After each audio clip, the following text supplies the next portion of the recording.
नमस्कार शेतकरी मित्रांनो, तुमचं माहिती उपयुक्तच या चॅनलमध्ये सहर्ष स्वागत आहे. जसं की मित्रांनो तुम्ही बघू शकता, अतिवृष्टी नुकसान भरपाई ही कोणकोणत्या जिल्ह्यांच्या याद्या आलेल्या आहेत ते आज आपण या व्हिडिओमध्ये बघूया.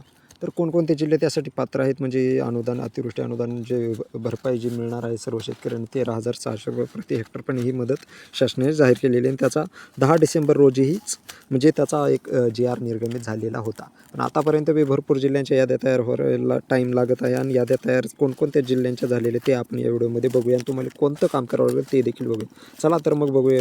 बघू शकता मित्रांनो, गोंदिया आहे आणि पुणे आहे या जिल्ह्यांच्या याद्या आलेल्या आहेत. त्या जिल्ह्यांचे तुम्हाला नावं सांगतो मित्रांनो.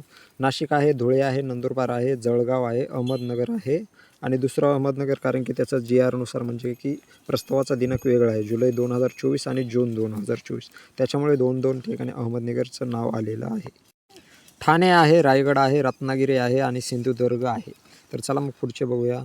पुढचं आहे जालना आहे, हिंगोली आहे, नांदेड आहे, बीड आहे, धाराशिव आहे, छत्रपती संभाजीनगर, परभणी, बीड, लातूर हे आहेत छत्रपती संभाजीनगर विभागातले म्हणजे जिल्हे आहेत आणि या जिल्ह्यांच्या याद्या म्हणजे प्रकाशित झालेल्या आहेत. आपल्या तलाठीचे, आपले ग्रामपंचायत लेवलचे जे तलाठी असतात आपल्याला जे निवडून दिलेले तालुका वाईज, जे गावावाईज, तर त्यांच्याकडे तुमची भेट घ्यायची आहे आणि तुम्हाला त्यांच्याकडून VK नंबर घ्यायचा आहे, म्हणजे त्यांच्याकडे याद्या प्रकाशित झालेल्या आहेत.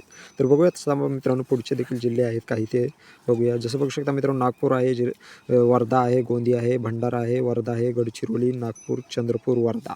तर चला मग पुढचे बघूया मित्रांनो. जसं बघू शकता मित्रांनो, नाशिक विभागामध्ये नाशिक, धुळे, नंदुरबार, जळगाव, अहमदनगर.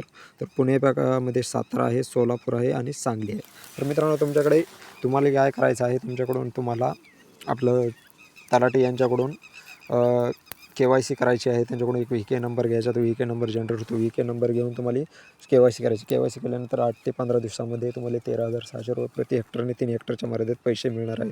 तर लवकर जितक्या लवकर तुम्ही KYC कराल तितक्या लवकर तुम्हाला पैसे भेटण्याचे चान्सेस आहेत. 8 ते 15 दिवसामध्ये तुमच्या खात्यामध्ये पैसे पडायला सुरुवात होणार आहेत, कारण की KYC केली तर तुम्ही VK पंचनामा म्हणून Googleला सर्च करून तुमचा KYC झाली आहे का नाही तो VK नंबर टाकून देखील पाहू शकता तुम्ही मित्रांनो.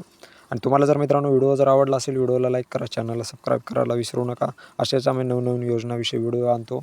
तर चला तर मग धन्यवाद.